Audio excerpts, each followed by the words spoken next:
నమస్తే. My name is Anuradha. నేను హైదరాబాద్ నుండి మాట్లాడుతున్నాను. నేను డాక్టర్ యోగనారాయణ సార్ కండక్ట్ చేసే 200 అవర్స్ యోగా టీచర్ ట్రైనింగ్ కోర్సులో జాయిన్ అయ్యాను. My group name is Jyothi. My group number is 7. ఇప్పుడు మనము సూర్య నమస్కార శ్లోకం గురించి చెప్పుకుందాం.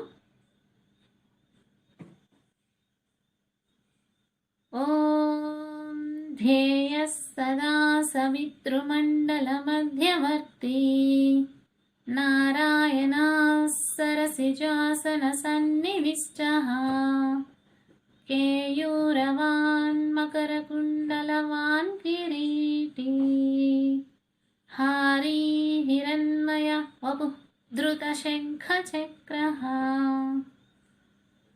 ఈ శ్లోకం యొక్క మీనింగ్ ఏంటంటే, సూర్యమండల మధ్యలో నివసించేవాడు, పద్మము వంటి ముఖం కలిగిన నారాయణుడు, బాహువులకు కేయూరములను ధరించినవాడు, మకరాకృతిలో ఉన్న కుండలములను ధరించినవాడు, కిరీటములను ధరించినవాడు, బంగారు వర్ణంతో మెరిసే శరీరం గలవాడు, శంఖ చక్రములను ధరించినవాడు అయిన విష్ణుమూర్తికి నమస్కరిస్తున్నాను అని ఈ శ్లోకం యొక్క అర్థం. ధన్యవాదాలు.